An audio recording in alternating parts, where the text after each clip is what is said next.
Strategy.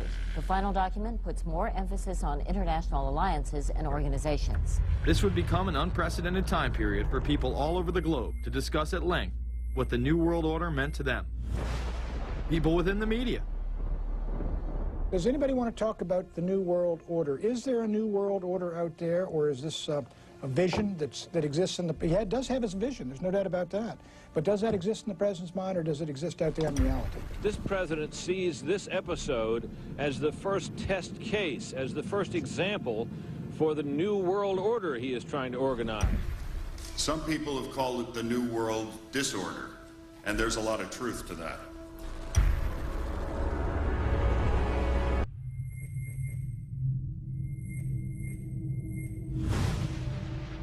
University and institutional chairs. I mean, we're talking a New World Order at Georgetown.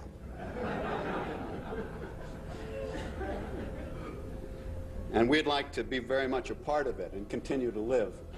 This is a world that is likely to be dominated in the near future, and perhaps longer, by the Gulf War and the New World Order, which is the buzzword of the moment. So the secret of a New World Order, and at this point it's just a slogan, but it does have some historical background in terms that orders have succeeded each other over time. The secret of this is to learn how to use coalitions. We are effective in the United Nations. People within government.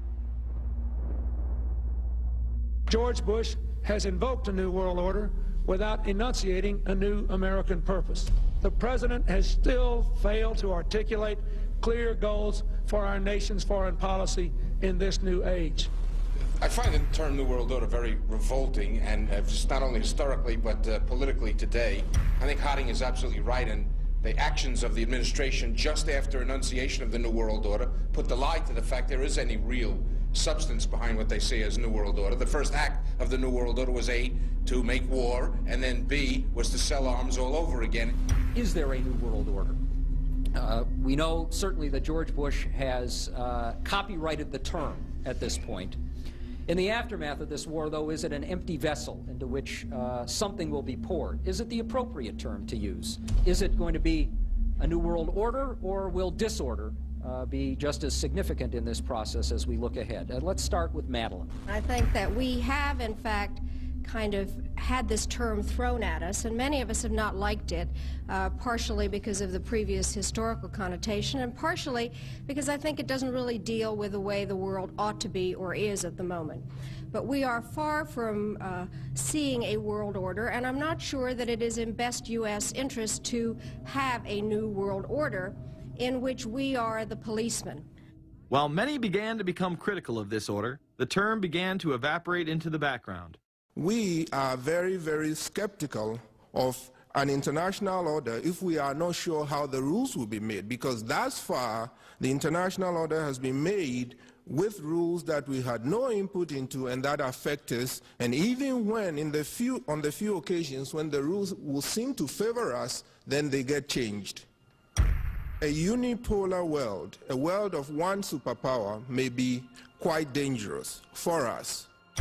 The New World Order under the United Nations would mean, among other things, an end to our God-given rights given us and secured by the Constitution. The New World Order, which now has been called by some the New World Disorder, and by some people on the more liberal persuasion, the taking over of the world by the Council on Foreign Relations, the Trilateral Commission, and the UN to put us all in slavery. But what are these organizations? Who founded them? And what are the stated goals of each? Before we begin with the Council on Foreign Relations, let's delve further into history to understand roundtable groups and their origins.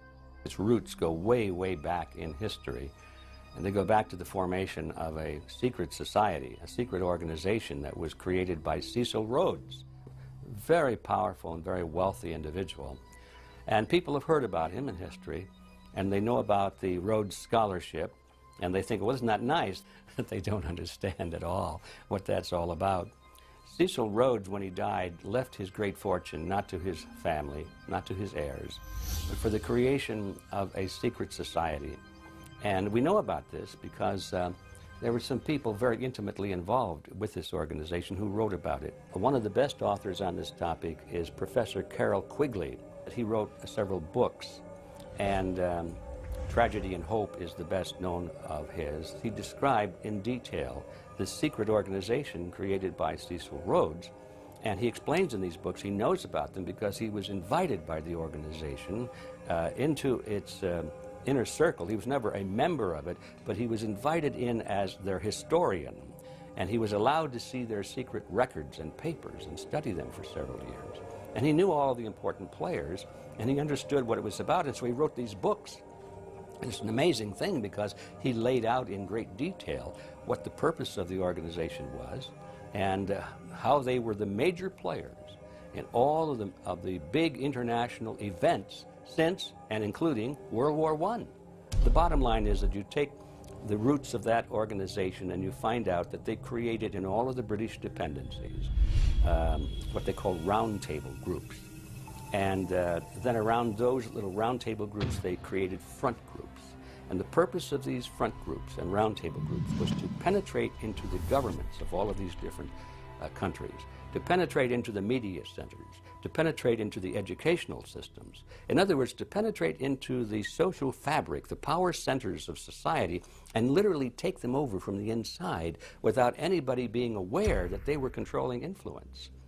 After World War I, the International League of Nations arose as a precursor to the United Nations in 1919, under what seemed to be the vision of President Woodrow Wilson and his 14 points.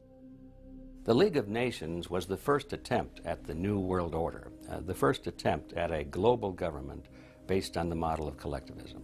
And it was the brainchild of the elitists, the ancestors of the very people who are still working on this project. They're collectivists, they're very wealthy people. They're the ones in this country who dominated the powerful tax-exempt foundations, like the Carnegie Endowment Fund for International Peace, the Rockefeller Funds, the Ford Foundation, and groups like that.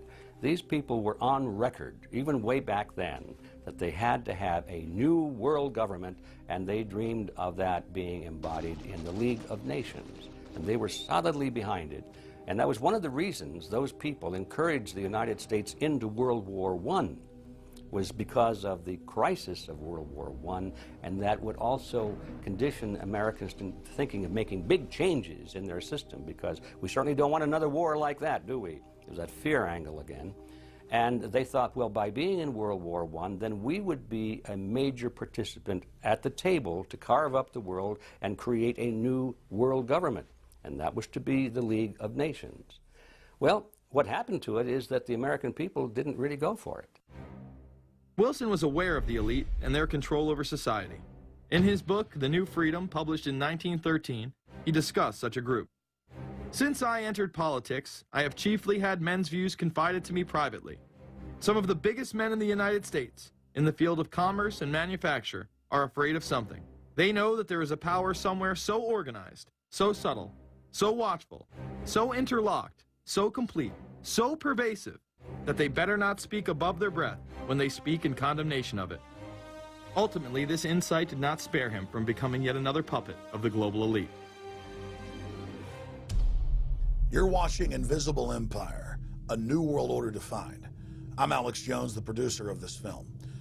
I have produced 5 of the top 10 films in internet history, whether it's Loose Change Final Cut, Endgame, The Obama Deception, or Fall of the Republic. Yes, we've made informative, well-documented films, but the real credit for the success of these documentaries lies with you, the viewers. My friends, Invisible Empire is so important for people that need a crash course in the history of the ruling class and what this establishment is setting up. Please support the filmmakers so we can make future documentaries. Visit Infowars.com. Purchase the high-quality hard case DVD that has over 30 minutes of expanded extras. Make copies of that because it's the best quality available. Give it to everyone you know. Have public showings, whether it's the library, a local theater, or your home. Get it out to everyone you know. Get a PrisonPlanet.tv membership. Download all my films in high quality. Burn them to disk and give them to everyone in your community. If we expose the globalist, There's no way they can carry out their hellish plan. The destiny of this film is in